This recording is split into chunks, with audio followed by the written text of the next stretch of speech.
যেই পরিমাণ সে গীবত করেছে ঠিক এই পরিমাণ যে সৎ আমল ছিল এই আমলগুলো থেকে নিয়ে নেওয়া হবে। তাহলে চগলখড়ি করলে 3 ভাগের 1 ভাগ শাস্তি কবরের, আর 3 ভাগের 1 ভাগ হলো গীবতের কারণে, আর 3 ভাগের 1 ভাগ হলো প্রস্রাব জাতীয় সমস্যার কারণে। যারা মানুষের গোস্ত খাইতো অর্থাৎ গীবত করতো, নিজেই নিজের নখ, ধারালো নখ এবং তামার নখ দিয়ে নিজের চেহারা এবং নিজের বক্ষকে ক্ষতবিক্ষত করতেই থাকছে, কোনো থামাথামি নাই। সম্মানিত উপস্থিতি, আমরা সকলেই জানি আল্লাহ তাআলা আমাদের উপরে যাবতীয় বিধিবিধান যে আরোপ করেছেন, এই সকল বিধি নিষেধ, বিধিবিধান এগুলো 5টি বিষয়ে আমাদেরকে হেফাজত করার জন্য এবং সংরক্ষণ করার জন্য আল্লাহ তাআলা দিয়েছেন। অর্থাৎ 5টি বিষয়ের হেফাজত উদ্দেশ্য।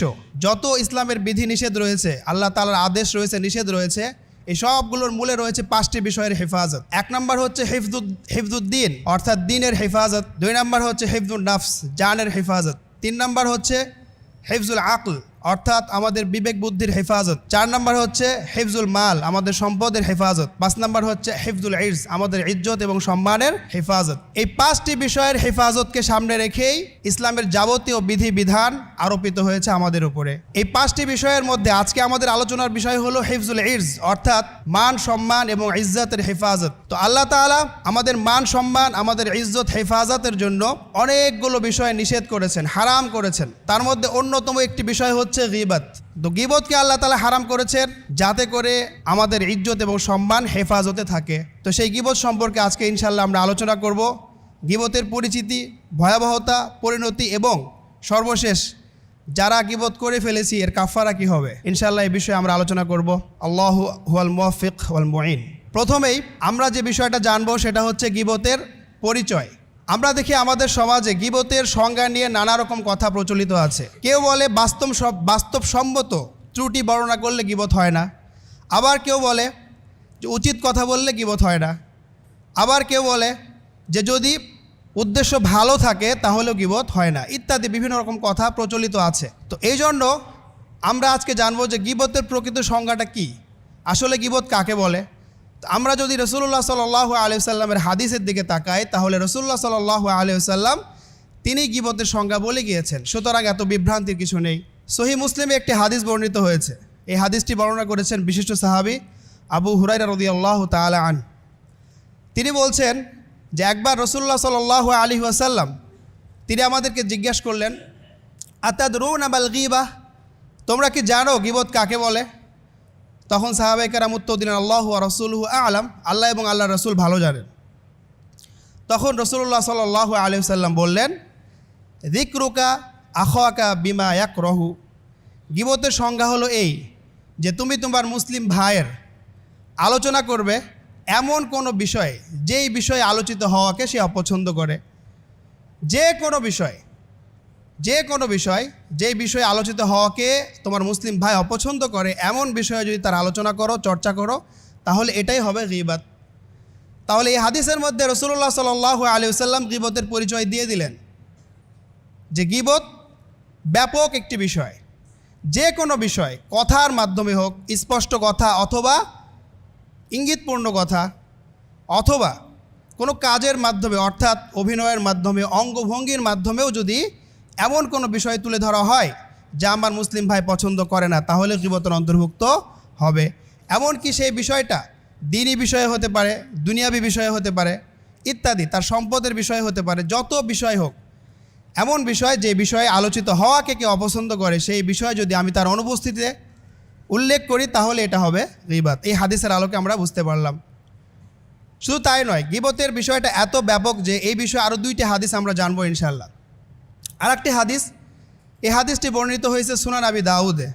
আয়েশা রাদিয়াল্লাহু তাআলা আনহা তিনি বলছেন যে একবার আমি রাসূলুল্লাহ সাল্লাল্লাহু আলাইহি ওয়াসাল্লামকে বললাম, হাসবুকা মিন সফিয়াতা কাযা ওয়া কাযা, অর্থাৎ সফিয়া রাদিয়াল্লাহু আনহা তিনিও ছিলেন উম্মুল মুমিনিন, তার ব্যাপারে আয়েশা রাদিয়াল্লাহু তাআলা আনহা একটি বর্ণনা দিচ্ছিলেন, বিশেষ করে তার শারীরিক ত্রুটি বিষয়ে। তো আয়েশা রাদিয়াল্লাহু তাআলা আনহার উদ্দেশ্য কোনো খারাপ উদ্দেশ্য ছিল না, শুধু এতটুকু বলছিলেন যে হাসবুকা মিন সফিয়াতা কাযা ওয়া কাযা, যে সাফিয়ার ব্যাপারে আপনার জন্য এতটুকুই যথেষ্ট যে সাফিয়া হলো এমন। তিনি অঙ্গভঙ্গির মাধ্যমে দেখিয়ে দিচ্ছিলেন যে সাফিয়া রাদিয়াল্লাহু তাআলা আনহা তিনি ছিলেন খাটো অর্থাৎ লম্বা ছিলেন না। তাহলে শুধু একটা শারীরিক ত্রুটি অর্থাৎ খাটো হওয়া একটা শারীরিক ত্রুটি, এই ত্রুটির বর্ণনা দিলেন আয়েশা রাদিয়াল্লাহু তাআলা আনহা। কিন্তু এর প্রেক্ষিতে রাসূলুল্লাহ সাল্লাল্লাহু আলাইহি সাল্লাম কি বললেন? তখন রাসূলুল্লাহ সাল্লাল্লাহু আলাইহি সাল্লাম বলছেন, লাকাদ কুলতি কালিমাতান লাউ মুজিজাত বিমাইল বাহরি লামাজাজাতহু। হে আয়েশা, তুমি যেই শব্দটা বলেছ, এই শব্দকে যদি পৃথিবীর যত সমুদ্র আছে, এই সমুদ্রের যত পানি আছে, এই পানির সাথে যদি এই শব্দকে মেশানো হয়, তাহলে এই শব্দ এতটা ভয়ানক, এতটা বিশ্রী বিষয়, এটা গীবতের বিষয়টা পৃথিবীর সমস্ত সমুদ্রের পানিকে ফাসিদ করে দেবে, নষ্ট করে দেবে। নাউজুবিল্লাহ। তাহলে চিন্তা করেন, প্রথমত গীবতের পরিচয় পাওয়া গেল যে সামান্য একটা ত্রুটি, তাও আবার কোনো খারাপ উদ্দেশ্য নয়, শুধু বলা হচ্ছে যে খাটো। সাফিয়া রাদিয়াল্লাহু আনহা হলেন খাটো। এতটুকু বলার কারণে রাসূলুল্লাহ সাল্লাল্লাহু আলাইহি সাল্লাম এটাকে কি বললেন, যে এমন একটা বিষয় এটা, যদি এটাকে সমুদ্রের পানির সাথে মেশানো হয়, সমস্ত পানি নষ্ট করে দেবে, এতটাই ভয়ানক। তাহলে গীবতের বিষয়টা অনেক ব্যাপক, এতটুকু হলেও কি হয়ে যায়, গীবত হয়ে যায়। এরপরে পাশাপাশি গীবতের ভয়াবহতা পরে আমরা আসবো ইনশাআল্লাহ এই বিষয়ে। তো গীবতের পরিচয় আমি আরেকটি হাদিস বলবো। এই হাদিসটি বর্ণিত হয়েছে আল হাদিস আল মুখতারা নামক একটি কিতাবে। এই কিতাবের মুসানিফ হচ্ছেন আবদিয়া আল মাকদিসি, হাফিজ আবদিয়া আল মাকদিসি রাহিমাহুল্লাহ। তিনি একজন বড় মুহাদ্দিস। এই কিতাবের মধ্যে তিনি যে হাদিসটি উল্লেখ করেছেন বিশুদ্ধ সনদে বর্ণিত হয়েছে। হাদিসটি বেশ লম্বা, আমরা সংক্ষেপে জানব। আনাস রাদিয়াল্লাহু তাআলা আনহু থেকে বর্ণিত এই হাদিস। এই হাদিসের মধ্যে আনাস রাদিয়াল্লাহু তাআলা আনহু তিনি বলছেন যে আবু বকর রাদিয়াল্লাহু আনহু এবং ওমর রাদিয়াল্লাহু আনহু, এই দুইজন এবং রাসূলুল্লাহ সাল্লাল্লাহু আলাইহি সাল্লাম সহ অনেকেই সফরে বের হয়েছি আমরা। তো এই সফরের মধ্যে একজন ব্যক্তি ছিলেন যাকে নিযুক্ত করা হয়েছে আবু বকর রাদিয়াল্লাহু আনহু এবং ওমর রাদিয়াল্লাহু আনহু এর খিদমতের জন্য, বিশেষ করে রান্নাবান্নার খিদমতের জন্য। তো এই ব্যক্তি রান্নার কাজ না করে ঘুমিয়ে পড়েছিল। তো তখন আবু বকর রাদিয়াল্লাহু আনহু এবং ওমর রাদিয়াল্লাহু আনহু তারা দেখলেন যে সে ঘুমিয়ে গেছে। এটা দেখে তারা পরস্পরে বলাবলি করলেন যে ইন্না হাযা লানাউম, এই শব্দ বলেছেন, ইন্না হাযা লানাউম, কত ঘুমায়, অনেক বেশি ঘুম এর। শুধু এতটুকু বলেছে যে এই লোকটা এমন যার অনেক ঘুম বা ঘুম অনেক বেশি, অনেক গভীর, শুধু এতটুকু বলা হয়েছে। আমরা লক্ষ্য করি এরপরে ঘটনা কি হয়েছে। এতটুকু বলা হয়েছে, এরপরে পরবর্তীতে যেহেতু তরকারি রান্না হয়নি, রাসূলুল্লাহ সাল্লাল্লাহু আলাইহি সাল্লামের কাছে এই লোকটাকে, এই খাদেমকে এই দুইজন আবু বকর এবং ওমর রাদিয়াল্লাহু আনহুমা পাঠিয়ে দিলেন যে গিয়ে বলো, প্রথমে সালাম জানাবা, এরপরে বলবা যে আমাদের তরকারির ব্যবস্থা হয়নি, যেন একটা ব্যবস্থা করা হয়। পরে এই খাদেম এসে রাসূলুল্লাহ সাল্লাল্লাহু আলাইহি সাল্লামকে বিষয়টি জানালেন। তখন রাসূলুল্লাহ সাল্লাল্লাহু আলাইহি সাল্লাম বললেন যে তাদেরকে গিয়ে বলো তারা তরকারি রুটি সহ খেয়ে ফেলেছে, তারা রুটি এবং তরকারি দুটাই খেয়ে ফেলেছে, তরকারি দিয়ে রুটি খেয়ে ফেলেছে, তাদেরকে বলো। যখন এই দুইজন শাইখাইন রাদিয়াল্লাহু আনহুমাকে বিষয়টা বলা হলো, তখন তারা অবাক হয়ে গেলেন। তারা রাসূলুল্লাহ সাল্লাল্লাহু আলাইহি সাল্লামের কাছে এসে জিজ্ঞেস করলেন, ইয়া রাসূলুল্লাহ, আমাদের তো তরকারির ব্যবস্থাই হয়নি, আমরা কীভাবে খেলাম? তখন রাসূলুল্লাহ সাল্লাল্লাহু আলাইহি সাল্লাম কসম করে বলছেন যে কদ রাআইতু লাহমা আখিকুমা বাইনা সানায়াকুমা, আল্লাহর কসম, আমি তোমাদের ওই ভাইয়ের অর্থাৎ খাদেমের যে গোস্ত তোমাদের দাঁতের ফাঁকে দেখতে পাচ্ছি। আমি আবারও বলছি, রাসূলুল্লাহ সাল্লাল্লাহু আলাইহি সাল্লাম কি বললেন যে তোমরা অবশ্যই খেয়ে ফেলেছো, তরকারি দিয়ে রুটি খেয়ে ফেলেছো, কারণ আমি এখন তোমাদের দাঁতের ফাঁকে তোমাদের এই মুসলিম ভাই তোমাদের খাদেমের গোস্ত দেখতে পাচ্ছি। অর্থাৎ রাসূলুল্লাহ সাল্লাল্লাহু আলাইহি সাল্লাম ঠিক ওই আয়াতের দিকে ইশারা করলেন, সূরা হুজরাতের 12 নম্বর আয়াত, যে আয়াতের মধ্যে গীবত করাকে মৃত ভাইয়ের গোস্ত খাওয়ার সঙ্গে তুলনা করা হয়েছে। ঠিক এরকম একটা তুলনা তিনি করলেন যে তোমরা এই খাদেমের গীবত করেছো, তো গীবত করলে যেরকম মুসলিম ব্যক্তির গোস্ত খাওয়ার মতো অপরাধ হয়, তার মানে আমি যেন দেখতে পাচ্ছি তোমাদের দাঁতের মধ্যে এই ব্যক্তির গোস্ত দেখতে পাচ্ছি। তখন তারা অনেক চিন্তিত হয়ে গেলেন, এত বড় অপরাধ হয়ে গেল। আমরা শুধু কি বলেছিলাম, ইন্না হাযা লানাউম, অনেক ঘুমায়, এর ঘুম এত গভীর, এত বেশি, এতটুকু শুধু বলা হয়েছে, কিন্তু এর ভয়াবহতা কত বেশি। পরবর্তীতে রাসূলুল্লাহ সাল্লাল্লাহু আলাইহি ওয়াসাল্লাম এর কাছে এই দুইজন হজরত অর্থাৎ আবু বকর এবং ওমর রাদিয়াল্লাহু আনহুমা তারা আবেদন করলেন যে ইয়া রাসূলুল্লাহ আমাদের জন্য ইস্তিগফার করেন, আমরা এত বড় অপরাধ করে ফেলেছি, আমাদের জন্য আল্লাহর কাছে ক্ষমা প্রার্থনা করেন। তখন রাসূলুল্লাহ সাল্লাল্লাহু আলাইহি সাল্লাম বলেন ইস্তিগফার আমার কাছে নাই, তোমরা চলে যাও সেই খাদিমের কাছে বা সেই খাদেমকে আদেশ করো মুরাহু ফালইস্তাগফির লাকুমা, তাকে বলো, তাকে আবেদন করো সে যেন তোমাদের জন্য ইস্তিগফার করে। আমরা পরে আসবো এই হাদিসের অংশে। এখানে আমাদের দেখার বিষয় হলো গীবতের সংজ্ঞা, যেটা আমরা বলছিলাম যে গীবত আমরা হয়তো হালকা মনে করি যে না এই হইলে গীবত হয় না, বাস্তব কথা বললে গীবত হয় না, হালকা বললে গীবত হয় না। না, দেখেন কত ভয়াবহ। তো আয়েশা রাদিয়াল্লাহু আনহা শুধু এতটুকু বলেছেন খাটো, সেখানে গীবত হয়ে গেছে, কত ভয়াবহ কথা আসছে হাদিসের মধ্যে। আবার এই জায়গায় এই দুইজন সাহাবী তারা শুধু বলেছেন ইন্না হাযা লানাউম, তাতেই কত বড় কথা আসছে। তাহলে বোঝা গেল যে গীবতের সংজ্ঞা ব্যাপক, অর্থাৎ যে কোনো বিষয়, যে কোনো কথা, যে কোনো ইঙ্গিত কথা স্পষ্ট হোক বা ইঙ্গিতপূর্ণ বাক্যে হোক অথবা কাজের মাধ্যমে হোক, অঙ্গভঙ্গির মাধ্যমে হোক, যদি এমন বিষয় হয় যেটা আপনার মুসলিম ভাই অপছন্দ করে সেই বিষয়ে উল্লেখিত হওয়াকে, তাহলে সেটা গীবত হবে। তো আমি একটা উদাহরণ দিব অঙ্গভঙ্গির মাধ্যমে, কারণ আমরা জানি স্পষ্ট ভাষায় গীবত কী সেটাও জানি, তারপরে হচ্ছে ইঙ্গিতপূর্ণ ভাষায় গীবত কী সেটাও আমরা জানি, কাজের মাধ্যমে গীবত কীভাবে হয় এটা হলো কেমন। একটা উদাহরণ নেন, ধরেন আপনারা 5 জন বসে আছেন একটি জায়গায়, তো সেই জায়গায় একজন ব্যক্তি যে হচ্ছে ল্যাংড়া অর্থাৎ প্রতিবন্ধী, সমস্যা আছে, তো এরকম প্রতিবন্ধী একজন ব্যক্তি যে ল্যাংড়া সে হেঁটে গেল আপনাদের সামনে দিয়ে, হেঁটে চলে গিয়েছে।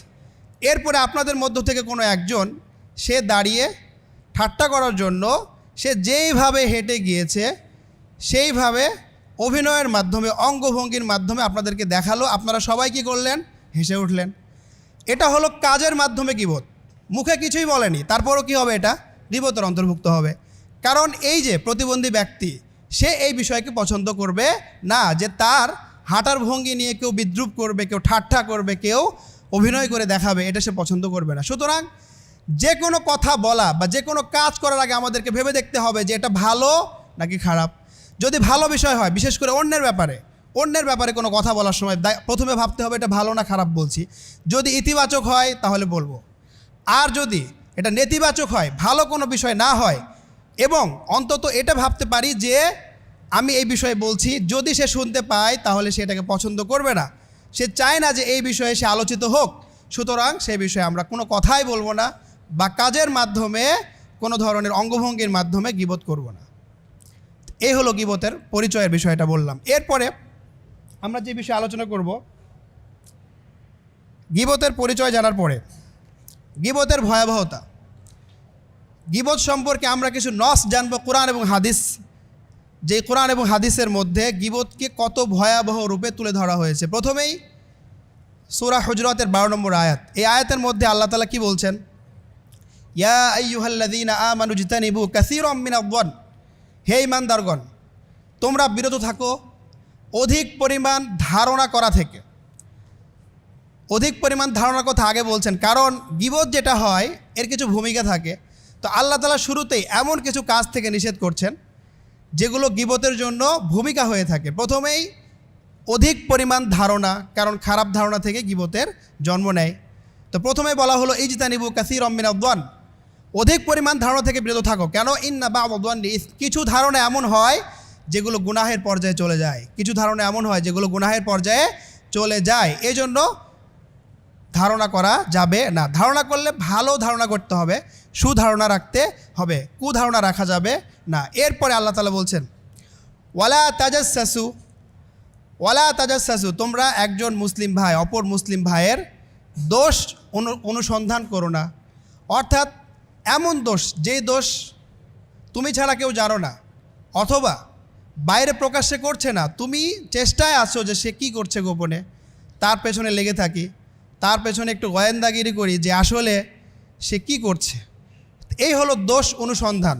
তো দোষ অন্বেষণ করতে আল্লাহ তাআলা নিষেধ করেছে যে তোমরা কারো দোষ অন্বেষণ করবা না, এই কাজে সময় ব্যয় করবা না। এরপরে আল্লাহ তাআলা বলছেন ওয়ালা ইয়াগতাব বা'দুকুম বা'দা, তোমাদের কেউ যেন অপরজনের গীবত না করে, অর্থাৎ তার অনুপস্থিতি এমন বিষয় উল্লেখ না করে যে বিষয়ে আলোচিত হওয়াকে সে পছন্দ করে না। এমন কাজ যেন না করে। এরপরে আল্লাহ তাআলা এই গীবতের ভয়াবহতা বোঝানোর জন্য একটি নিকৃষ্ট উদাহরণ দিয়েছেন। এই উদাহরণটা আমাদের ভালো করে উপলব্ধি করতে হবে, তাহলে আমরা বুঝতে পারবো গীবত করার আগে যে আমি কি এতটাই খারাপ যে আল্লাহ তাআলা যে এত নিকৃষ্ট উদাহরণটা দিলেন এটাই আমি করছি। আল্লাহ তাআলা বলছেন, আইয়ুহিব্বু আহাদুকুম আইয়াকুলা লাহমা আখিহি মাইতান ফাকারিহতুমু, তোমাদের কেউ কি পছন্দ করবে যে সে তার আপন মৃত ভাই, আপন হোক অথবা দিনী ভাই হোক, যেটাই হোক না কেন, সে তার মৃত ভাইয়ের গোস্ত খাওয়াকে পছন্দ করবে না। ফাকারিহতুমু, বরং অবশ্যই অবশ্যই তোমরা এটাকে অপছন্দ করবে। এরপরে আল্লাহ তাআলা বললেন, ওয়াত্তাকুল্লাহ ইন্নাল্লাহা তাওয়াবুর রহিম, আল্লাহ তাআলাকে ভয় করো, নিশ্চয়ই আল্লাহ তাআলা অধিক পরিমাণ তাওবা কবুলকারী এবং আল্লাহ তাআলা দয়াশীল। তাহলে এই আয়াতে লক্ষণীয় গীবতের ভয়াবহতা এত বেশি, আল্লাহ তাআলা এই গীবত করার দৃশ্যকে অপর আরেকটি দৃশ্যের সঙ্গে তুলনা করেছেন। যারা তালিবুল ইলম আছি আমরা, তারা জানি যে বালাগাতের পরিভাষায় এটাকে ইস্তিআরা তামসিলিয়া বলে। পবিত্র কোরআন তো বালাগাত দিয়ে ভরা, কারণ কোরআন এটা মুজিজুম বিলাফজিহি, কোরআনের প্রত্যেকটা শব্দ হলো মুজিজা, অন্যদেরকে অপারক করে দেয়। তো কোরআনের মধ্যে বালাগাত প্রচুর পরিমাণ আছে। তো এই জায়গায় এটাকে ইস্তিআরা তামসিলিয়া বলা হয়, অর্থাৎ একটা দৃশ্যকে আরেকটা দৃশ্যের সঙ্গে তুলনা করা। অর্থাৎ আপনি একটি দৃশ্য কল্পনা করুন যে একজন মুসলিম ব্যক্তি তার ভাই মারা গিয়েছে, কতটা ব্যথিত হওয়ার কথা, কতটা যন্ত্রণাদায়ক একটা বিষয়, হৃদয় বিদারক বিষয়, অথচ সে কী করছে, সে তার ভাইয়ের লাশ থেকে গোস্ত ছিঁড়ে ছিঁড়ে খাচ্ছে। কতটা হিংস্র, কতটা রাক্ষসমূলক আচরণ। তাহলে একটা করুণ দৃশ্য, একটা ভয়ানক দৃশ্য, একটা খুবই দৃষ্টিকটু এরকম একটা দৃশ্য, যেটা কল্পনাও করা যায় না, এরকম একটা দৃশ্য আগে আমরা কল্পনা করুন। এরপরে এই দৃশ্যের সঙ্গে আল্লাহ তাআলা তুলনা করছেন যে যারা গীবত করে তাদের অবস্থা হলো এরকম। কারণ কি? কারণ হলো এই মিল আছে, দেখেন প্রত্যেকটা পয়েন্টে পয়েন্টে মিল আছে। প্রথম, গীবত যখন আমরা করি তখন যে ব্যক্তির গীবত করি সে কি থাকে? অনুপস্থিত থাকে। তো অনুপস্থিত ব্যক্তি যেন মৃত ব্যক্তির মতো, আল্লাহ তাআলা মৃত ব্যক্তির কথা বলেছেন না? তো মৃত ব্যক্তি যেরকমভাবে তার যখন বদনাম করা হয় সে এটা বুঝতে পারে না, এ সম্পর্কে তার কোনো ধারণাই থাকে না, ঠিক তেমনি আমরা যার অনুপস্থিতি গীবত করি সেও আমার এই গীবত করা অবস্থায় আমার এই কথাগুলো শুনতে পায় না। তাহলে যার গীবত করা হচ্ছে সে যেন মৃত ব্যক্তির নাই, এটা একটা মিল। এরপরে শুরুতে বলা হয়েছে আইয়ুহিব্বু আহাদুকুম, তোমাদের কেউ কি পছন্দ করবে? এই পছন্দ করার প্রশ্ন কেন আসলো? কারণ আমরা যখন গীবত করি, আমরা যদিও জানি গীবত করা হারাম, কিন্তু আমরা যেন একটা স্বাদ, একটা মজা নিয়ে গীবত করি। আমরা প্রত্যেকেই নিজেকে জিজ্ঞেস করে বুঝতে পারবো যে আসলেই তাই। আমরা যখন কারো গীবত করি যেন আমি একটা স্বাদ পাচ্ছি, একটা মজা পাচ্ছি, মজা নিয়ে, তার মানে আমি যেন এটাকে পছন্দ করছি। তো আমি যেহেতু পছন্দ করেই ইচ্ছাকৃতভাবে গীবত করি, এই পছন্দ করাকেই উল্টো আল্লাহ তাআলা কি বললেন, আচ্ছা গীবত করাকে পছন্দ করছো, তাহলে কি এইটা পছন্দ করবে যে তোমার মৃত ভাইয়ের গোস্ত খাবে? এদিক থেকেও মিল আছে। এরপরে কি বিষয়ে তুলনা দেওয়া হলো? গোস্ত খাওয়া, এখানেও মিল আছে। কিভাবে মিল আছে দেখেন, যখন আমরা অন্য প্রাণীর দিকে যাই, আমরা যখন কোনো হালাল প্রাণী জবাই করার পর তার গোস্ত খাই, এখানে লক্ষণীয় বিষয় আছে যে আমরা দেখি যে মূল হলো হাড্ডি, মেরুদণ্ডের হাড্ডি হলো মূল, এই হাড্ডিকে আবৃত করে রাখে গোস্তগুলো, তাই না? তো এই জায়গায় গোস্ত যখন আমরা খেয়ে নিই, খাওয়ার পরে শুধু হাড্ডি বাকি থাকে, তার মানে হাড্ডিটা অনাবৃত হয়ে যায়, উন্মুক্ত হয়ে যায়, উলঙ্গ হয়ে যায়। ঠিক তেমনিভাবে গীবতকে তুলনা করা হলো মৃত ভাইয়ের গোস্ত খাওয়ার সঙ্গে, অর্থাৎ এখানে গোস্ত দ্বারা উদ্দেশ্য হলো ইজ্জত এবং সম্মান। প্রত্যেকটা মুসলমান তার সম্মান আছে, তার ইজ্জত আছে। এই যে ইজ্জত এবং সম্মান আছে, এই ইজ্জত এবং সম্মান দ্বারাই প্রত্যেকটা মুসলমান ব্যক্তি আবৃত হয়ে আছে। এটাই হলো তার পোশাক। এখন এই ইজ্জত সম্মানের পোশাককে যখন আমি গীবতের মাধ্যমে পোশাকটা ছিঁড়ে ফেললাম, যেন আমি গোস্ত খাচ্ছি, ছিঁড়ে গোস্ত খাওয়ার মতো ছিঁড়ে ফেললাম, তখন যেমনিভাবে গোস্ত খাইলে হাড্ডি অনাবৃত হয়ে যায়, খুলে যায়, উলঙ্গ হয়ে যায়, ঠিক তেমনি গীবত করার মাধ্যমে আমি আমার মুসলিম ভাইকে যেন উলঙ্গ করে ফেললাম। কত ভয়াবহ বিষয়! তো এত সুন্দর একটা উপমা আল্লাহ তাআলা দিয়েছেন আয়াতের মধ্যে, যে মিল আছে, এই জন্য এই কাজটা করা যাবে না। এত ভয়াবহ একটা বিষয়, এটা হলো আয়াতের মাধ্যমে জানলাম। এরপরে আমরা হাদিসে আসি। হাদিসের মধ্যে একটু আগে যে হাদিসটা আমরা জানলাম, আয়েশা রাদিয়াল্লাহু তাআলা আনহা থেকে বর্ণিত যে হাদিসটা আবু দাউদে বর্ণিত হয়েছে, এই হাদিসের মধ্যে কি বলা হলো যে এত গীবতের কথাগুলো এত বিষাক্ত যে পৃথিবীর সমস্ত সমুদ্রের পানি যতগুলো আছে এগুলোকে বিষাক্ত বানিয়ে দিবে, নষ্ট করে ফেলবে। এখানেও বোঝা যায় গীবত কতটা ভয়াবহ। তো গীবত করার আগে এগুলো আমাদেরকে উপলব্ধি করতে হবে, তারপরে যদি আমার বিবেক বলে যে গীবত করো তাহলে করা। আসলে বিবেক বলার কথা নয় যদি আমরা বিবেক সম্পন্ন হয়ে থাকি। এরপর আরেকটি হাদিস, এই হাদিসটা খুবই মারাত্মক। এই হাদিসটি বর্ণিত হয়েছে সুনান আবি দাউদে। হাদিসটি বর্ণনা করেছেন আনাস বিন মালিক রাদিয়াল্লাহু তাআলা আনহু। তিনি বলছেন রাসূলুল্লাহ সাল্লাল্লাহু আলাইহি সাল্লাম মিরাজের একটি হাদিস, সেই হাদিস বলতে গিয়ে একটি অংশে বলছেন এরকম যে লাম্মা উরিজা বি, যখন আমাকে মিরাজের রাত্রিতে উপরে নিয়ে যাওয়া হলো, তখন মাররতু বিকওমিন, আমি এমন কিছু লোকদের পাশ দিয়ে অতিক্রম করলাম, লাহুম আযফারুন মিন নুহাসিন, দেখলাম যে তাদের হাতের নখ আছে ঠিকই, কিন্তু এই নখগুলো স্বাভাবিক নখের মতো নয়, বরং এই নখগুলো হচ্ছে তামা বা পিতলের নখ। তামা বা পিতলের নখ দেখলাম। তারা কি করছে? ইয়াখমিশুনা বিহা উজুহাহুম ওয়া সুদুরহুম, তাদেরকে আমি দেখলাম তাদেরকে যে এই তামার নখ দিয়ে তারা নিজেদের চেহারা এবং বক্ষ অর্থাৎ বুক তারা ক্ষত বিক্ষত করছে বারবার। যেহেতু তামার মানে অনেক শক্তিশালী এই তামার নখগুলো, বড় বড় নখ, এই নখগুলো দিয়ে তারা নিজেদের চেহারাকে হেঁচড়ে ক্ষতবিক্ষত করছে, বক্ষকে ক্ষতবিক্ষত করে ফেলছে। এরকম একটা কঠিন একটা অবস্থা আমি দেখলাম। পরে আমি জিবরিল আলাইহিস সালামকে জিজ্ঞেস করলাম, মান হাউলা ইয়া জিবরিল, এরা কারা? তখন জিবরিল আলাইহিস সালাম উত্তর দিলেন, হাউলা ইল্লাযীনা ইয়াকুলুনা লুহুমান নাস, এরা হলো সেই সকল ব্যক্তি যারা পৃথিবীতে গীবত করত, যারা মানুষের গোশত খাইতো, অর্থাৎ গীবত করত। গীবত খাওয়া দ্বারাই উদ্দেশ্য, এখানে গোশত খাওয়া দ্বারা উদ্দেশ্য গীবত, যে তারা লোকদের গোশত খেত, অর্থাৎ তারা গীবত করত। এরপরের অংশে ব্যাখ্যা আছে, এবং তারা কি করত? ওয়ায়াকাউনা ফি আ'রাদিহিম, তারা মানুষের ইজ্জত সম্মান নিয়ে ছিনিমিনি খেলতো, ইজ্জত সম্মানে হাত দিত। তারা মানুষের অনুপস্থিতিতে দোষ চর্চা করত, গীবত করত।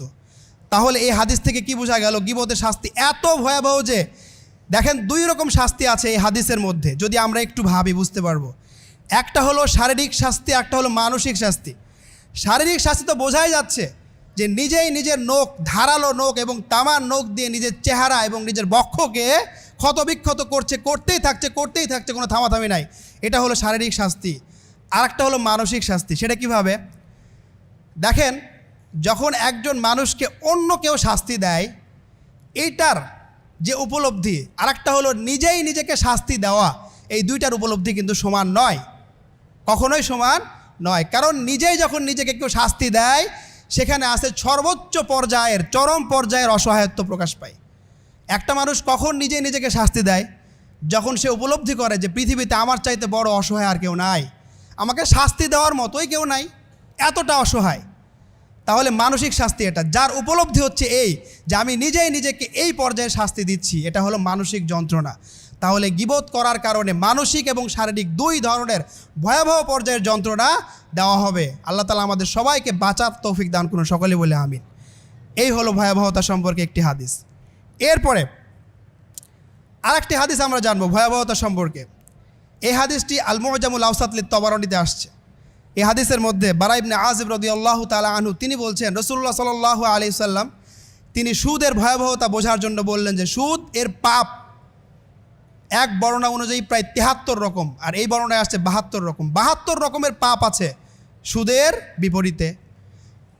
এই সুদের কারণে 72 রকমের পাপ হতে পারে, বা অন্য বর্ণনায় 73 রকমের পাপ হতে পারে। তার মধ্যে বলা হচ্ছে ইন্না আরবার রিবা ইস্তিতালাতুর রাজুল ফি ইরদি আখিহি, এর মধ্যে একটি বড় পর্যায়ের সুদ হলো, অর্থাৎ একটি বড় পর্যায়ের পাপ হলো এই যে একজন ব্যক্তি তার ভাইয়ের ইজ্জত সম্মান নিয়ে ছিনিমিনি খেলবে, তার দোষ ত্রুটি বর্ণনা করবে, তার সম্মান হানি ঘটাবে। এটা হলো এই সুদের যে 72 রকমের পাপ আছে তার মধ্যে একটি অন্যতম একটি পাপ। যদিও এখানে সুদের সাথে মেলানো হয়েছে, উদ্দেশ্য হলো কি সুদ যেমন অনেক ভয়াবহ একটি অপরাধ, ঠিক তেমনিভাবে এই গীবত করা এটাও হচ্ছে অনেক বড় ধরনের একটি অপরাধ। তাহলে চিন্তা করেন কত বড় একটা অপরাধের সাথে তুলনা করা হলো, এটা একটা ভয়াবহতা। এরপরে এই গীবতের ভয়াবহতা সম্পর্কে আরেকটি হাদিস, এই হাদিসটি বর্ণিত হয়েছে সুনান ইবনে মাজাতে। হাদিসটি বর্ণনা করেছেন আবু বকর রাদিয়াল্লাহু তাআলা আনহু। তো আবু বকর রাদিয়াল্লাহু আনহু তিনি বলছেন যে একবার মাররান নবী সাল্লাল্লাহু আলাইহি ওয়াসাল্লাম বিকবরাইন, রাসূলুল্লাহ সাল্লাল্লাহু আলাইহি ওয়াসাল্লাম দুইটি কবরের পাশ দিয়ে অতিক্রম করছিলেন। তখন তিনি হঠাৎ করে বললেন, ইন্নাহুমা লা ইউআযাবান, এই দুইটি কবরে শাস্তি হচ্ছে, কবরে শাস্তি হচ্ছে। এরপরে তিনি নিজেই বললেন, ওমা ইউআযাবানি ফি কাবীরিন আম্মা আহাদুহুমা ফায়ুআযাবু ফিল বাউল ওয়া আম্মাল আখর ফায়ুআযাবু ফিল গীবা। এই হাদিসটি প্রসিদ্ধ। অন্যান্য বর্ণনায় গীবতের জায়গায় নামিমার কথা আছে, বাকি এই বর্ণনায় আছে কিসের কথা? গীবতের কথা, যেটা আমাদের আলোচ্য বিষয়।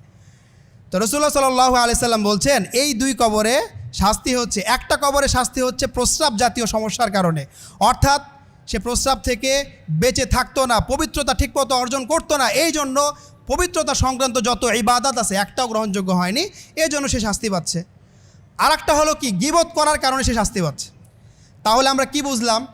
গীবতের কারণে কবরে শাস্তি হয়, এটা বোঝা গেল। যদি আমরা কবরের শাস্তি থেকে বাঁচতে চাই তাহলে কোনো ধরনের গীবত করা যাবে না, এই হাদিস থেকে আমরা বুঝতে পারলাম।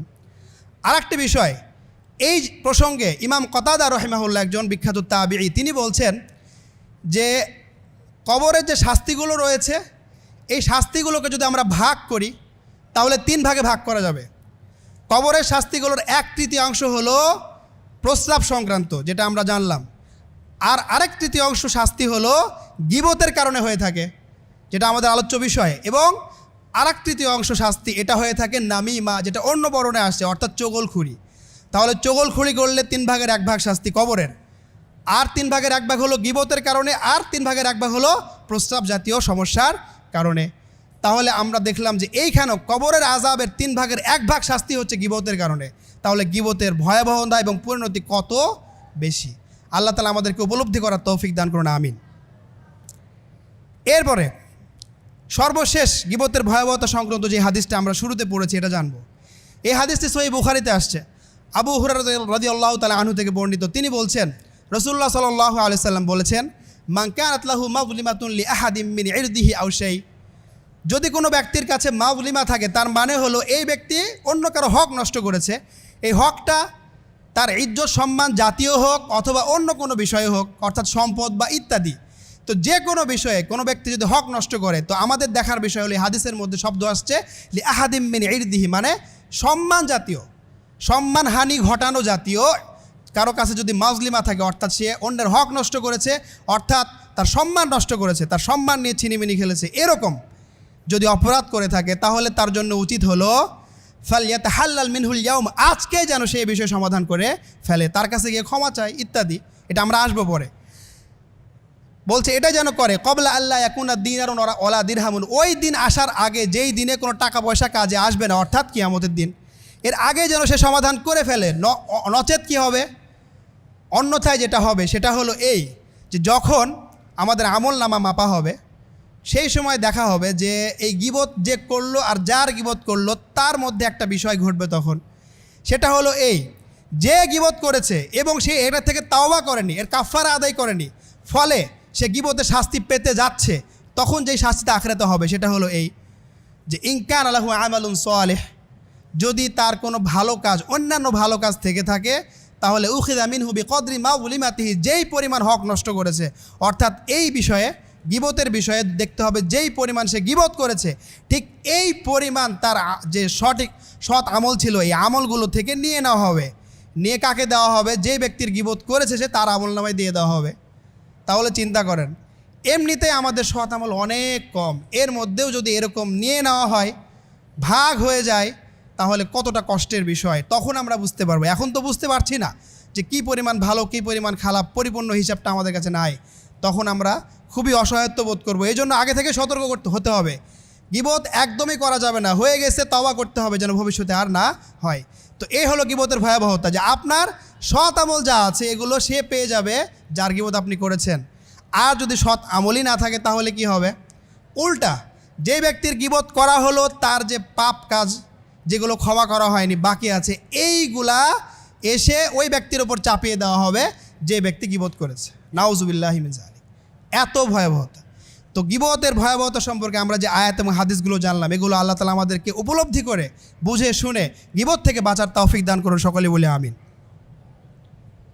এরপরে গুরুত্বপূর্ণ যে বিষয়টা আমরা বলছিলাম যে গীবত জানলাম, গীবতের ভয়াবহতা এটাও জানলাম। এরপর গীবত হয়ে গেছে, এখন উপায় কি? ইসলাম শুধু সমস্যার কথা বলে না, সমাধানের কথাও বলে। এটা হলো ইসলামের অনন্য বৈশিষ্ট্য যে ইসলাম হলো অনেক উদার। যারা অপরাধী তাদেরকে মৃত্যুর আগ পর্যন্ত সুযোগ দেয় তওবা করার, ফিরে আসার, ভালো হওয়ার। ঠিক এক্ষেত্রেও গীবতের এতগুলো ভয়াবহতা দুনিয়া এবং আখিরাত সব জায়গায় এগুলো ভয়াবহতা বর্ণনা করার পরে ইসলাম এখন কি বলছে? কাফফারার কথা, যে হয়ে গেছে, কেউ অনুতপ্ত ফিরতে চায়, তার জন্য উপায় কি? কোন উপায়ে সে এখন ফিরতে পারে? এটাকে বলা হয় কাফফারা, এটাকে বলা হয় গীবতের কাফফারা। তো গীবতের কাফফারা কি হবে? তো গীবতের কাফফারা সম্পর্কে পদ্ধতি মাত্র দুইটি পদ্ধতি আছে।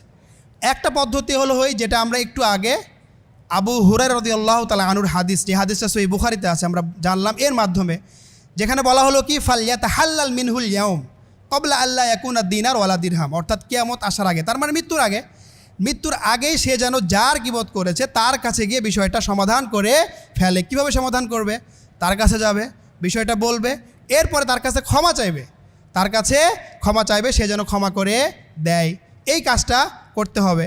যদি ক্ষমা করে দেয় তাহলে কি হয়ে গেল? তাহাল্লুল হয়ে গেল। কিন্তু একটা বিষয় বাকি আছে। গীবত এটা শুধু বান্দার হক নয়, গীবত আল্লাহ তাআলার হকও নষ্ট করে। দলিল কি? দলিল হলো ওই হাদিসটা, যে হাদিসটা আমরা আল আহাদিস ওয়াল মুখতারা থেকে পেয়েছি, আনাস রাদিয়াল্লাহু তাআলা থেকে বর্ণিত। ওটার মধ্যে কি ছিল? যে আবু বকর রাদিয়াল্লাহু আনহু, ওমর রাদিয়াল্লাহু আনহু, এই দুইজনকে রাসূলুল্লাহ সাল্লাল্লাহু আলাইহি সাল্লাম কি পরামর্শ দিয়েছিলেন? যে মুরাহু, যার গীবত করেছো তাকে বলো, তাকে আদেশ করো, মানে তার কাছে আবেদন করো, অনুরোধ করো, ফালইয়াস্তাগফির লাকুমা, তোমাদের জন্য সে যেন আল্লাহর কাছে কি চায়? ক্ষমা প্রার্থনা করে। এখান থেকে বুঝে আসলো যে শুধুমাত্র যার গীবত করেছেন সে ক্ষমা করে দিলেই হবে না। এটা হলো বান্দার হক ছিল, সে ক্ষমা করে দিয়েছে, হয়ে গেল। কিন্তু আল্লাহর হক এখনও বাকি আছে। এই কারণে রাসূলুল্লাহ সাল্লাল্লাহু আলাইহি ওয়াসাল্লাম কি বলেছেন?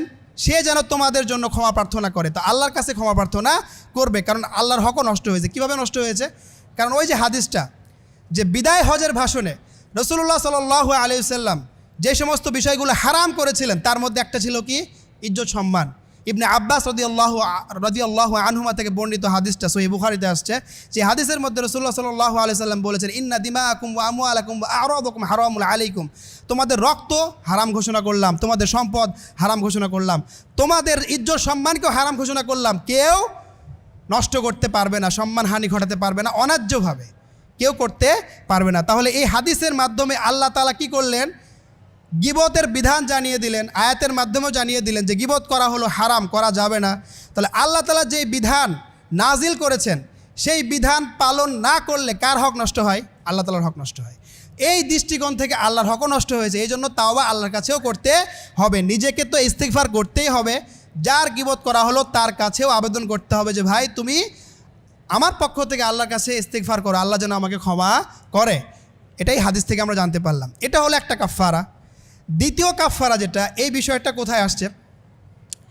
এই বিষয়টা সম্পর্কে হাদিস আসছে, কিন্তু হাদিসের সনদে দুর্বলতা রয়েছে। এই জন্য আমরা এর সপক্ষে আমাদের সালাফে সালেহিনদের যে বক্তব্য সেটা উল্লেখ করব। এই জায়গায় শুরুতে হাসান আল বাসরি রাহিমাহুল্লাহ, বিখ্যাত তাবি, তিনি বলেছেন। এরপরে আব্দুল্লাহ ইবনুল মুবারক রাহিমাহুল্লাহ তিনি বলেছেন। এরপরে ইমাম নববী রাহিমাহুল্লাহ তিনি বলেছেন। এরপরে শাইখুল ইসলাম ইবনে তাইমিয়া রাহিমাহুল্লাহ তিনিও বলেছেন। এই সকল সালাফ রাহিমাহুমুল্লাহ তারা বলছেন যে গীবতের আরেকটি কাফফারা পদ্ধতি আছে। সেটা কি? সেটা হলো এই যে প্রথমত যে গীবত করেছে সে ব্যক্তি নিজে তো ইস্তিগফার করবে নিজের জন্য, যে আল্লাহ আমাকে ক্ষমা করেন, আপনার হক নষ্ট হয়ে গেছে। এরপরে সে ইস্তিগফার করবে ওই ব্যক্তির জন্য যার গীবত করেছে, তার জন্য ইস্তিগফার করবে। তার মানে সে দোয়া করবে, আল্লাহ তার আমি গীবত করেছি বা যতগুলো মানুষের গীবত হয়ে গেছে সকলকে আপনি মাফ করে দেন।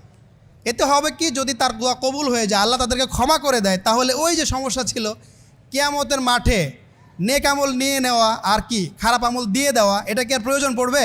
এটা আর প্রয়োজন পড়বে না। কারণ যদি আল্লাহ তাকে ক্ষমাই করে দেয়, যার গীবত করা হলো, সে তো আর আপনার কাছে দাবি নিয়ে আসবে না যে তোমার আমল আমাকে দিয়ে দাও, কারণ আল্লাহ তাকে ক্ষমা করে দিয়েছে। এই দৃষ্টিকোণ থেকে বলা হচ্ছে যে তারা ক্ষমা প্রার্থনা করবে, যে যার গীবত করেছে আল্লাহ তাদেরকে মাফ করে দাও, সবসময় দোয়া করবে, ক্ষমা করে দাও, ক্ষমা করে দাও। এটা হলো দোয়া। এর পাশাপাশি যেটা করতে হবে, সে চিন্তা করবে যে কোন কোন মাজলিসে আমরা গীবত করেছি, কোন কোন বৈঠকে গীবত করেছি, কার সামনে গীবত করেছি, তার কাছে গিয়ে এটাকে বদলিয়ে দিবে, পরিবর্তন করে দিবে। অর্থাৎ যেই মজলিসে গীবত করেছিল সেই মজলিসে গিয়েই তার ভালো আলোচনা করবে, কারণ ইন্নাল হাসানাত ইউহিবনাস সাইয়্যাত, ভালো খারাপকে দূর করে দেয়। যখন ভালো আলোচনা করা হবে তাহলে ইতিপূর্বে যেটা করা হয়েছিল ওটা আর থাকবে না। শ্রোতারা দেখবে যে এই লোকটাই তো তার বিরুদ্ধে বলেছিল, এখন যেহেতু সুনাম করছে তার মানে এখন আর ওই বিষয়টা আসলো না, যে দূর হয়ে গেল, তার বিষয়ে খারাপ ধারণা থাকবে না। তাহলে প্রথমে ইস্তিগফার করতে হবে নিজের জন্য, এরপরে ইস্তিগফার করতে হবে যার গীবত করা হয়েছে তার পক্ষ থেকে, এরপরে ওই ব্যক্তির যেই সমস্ত জায়গাতে গীবত করা হয়েছে ওই জায়গায় ভালো আলোচনা করতে হবে যাতে করে আগে যে বক্তব্য ছিল তা দূর হয়ে যায়। এটা হলো দ্বিতীয় পদ্ধতি গীবতের কাফারার।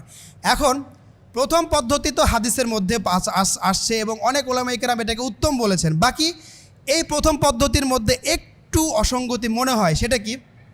সেটা হলো এই যে আমি যার গীবত করেছি যদি আমি তাকে গিয়ে বিষয়টা বলি তাহলে আমার এবং তার মাঝে যে সম্প্রীতি ছিল এটা নষ্ট হয়ে যাবে। এটা অনেক কঠিন। আর ইসলাম চাই মুসলমানদের মাঝে একতা এবং সম্প্রীতি যেন বহাল থাকে।